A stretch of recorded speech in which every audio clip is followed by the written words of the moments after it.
Mushroom butter beans biryani எப்படி செய்கிறதுன்னு பார்க்கலாம். மஷ்ரூம் பட்டர் பீன்ஸ், தக்காளி, வெங்காயம், புதினா, மல்லி, பிரியாணி வீட்டில் அரைச்ச மசாலா. இப்போ நம்ம குக்கரில்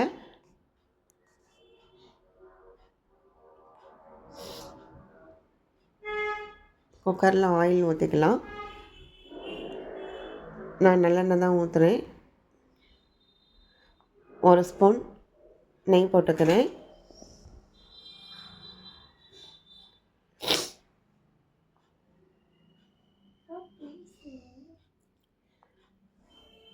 ஒரு ஸ்பூன் நெய் போட்டுக்கிறேன். நல்லா காயணும். ஆயில் காஞ்சதுக்கப்புறம் கொஞ்சோண்டு சோம்பு போட்டுக்கலாம்.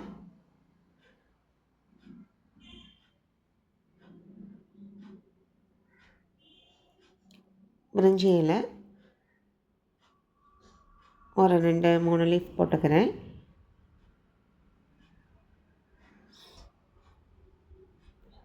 கொஞ்சம் சோம்பு போட்டுக்கலாம். சோம்பு நல்லா பொரிஞ்சதுக்கப்புறம் வெங்காயம்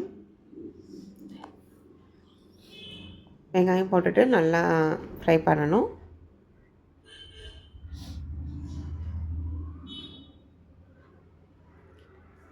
வெங்காயம் நல்லா ஃப்ரை ஆனதுக்கப்புறம் இஞ்சி பூண்டு பேஸ்ட்டு போட்டுக்கலாம். கொஞ்சம்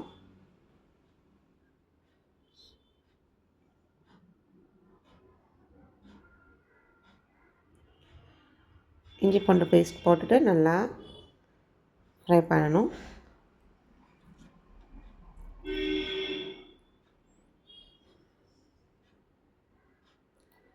அந்த ஆயில் பிரிஞ்சு வரணும்.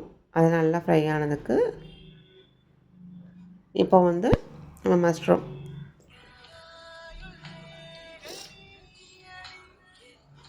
போட்டுக்கலாம்.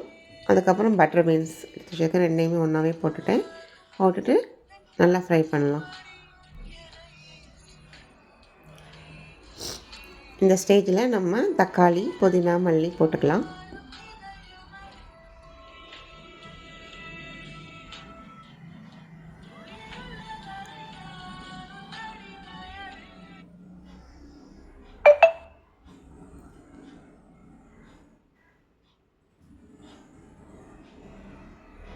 இப்போ நம்ம வீட்டில் அரைச்சி வச்சுருக்க பிரியாணி மசாலா 1 ஸ்பூன் போடுறேன். தேவையான அளவு உப்பு போட்டுக்கலாம்.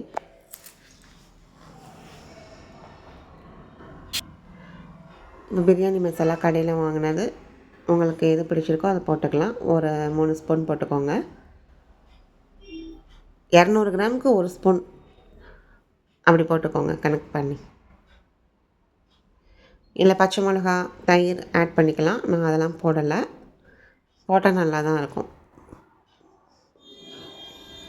இப்போ நம்ம நல்லா அந்த மசாலா போட்டதுக்கப்புறம் அந்த எண்ணெய் பிரிஞ்சு வரணும். அந்தளவுக்கு நமக்கு வதக்கிக்கிட்டே இருக்கணும்.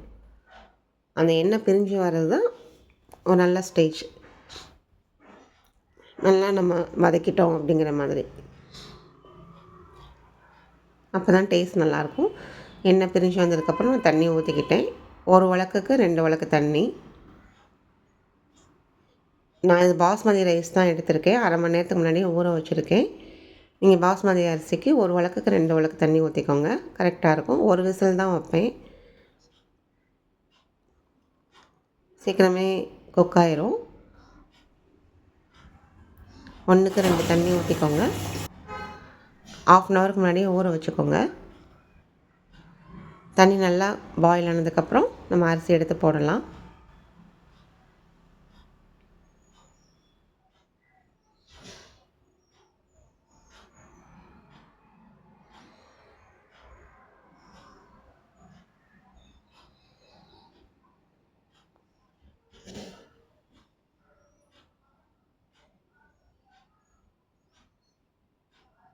அரிசியை போட்டுட்டு நல்லா கிளறி விட்டுட்டு மூடிட்டு விசில் போட்டுருங்க. 1 விசில் வந்தால் போதும். அதுக்கப்புறம் நம்ம அந்த ஸ்டீம்ஸ்லாம் போனதுக்கப்புறம் ஓப்பன் பண்ணுங்கள். கரெக்டாக இருக்கும். இப்போ பாருங்கள், நம்ம பாஸ்மதி ரைஸ் ரெடி ஆயிடுச்சு. பிரியாணி. உங்களுக்கு இந்த வீடியோ பிடிச்சிருந்தா கமெண்ட் பண்ணுங்கள், சப்ஸ்கிரைப் பண்ணுங்கள்.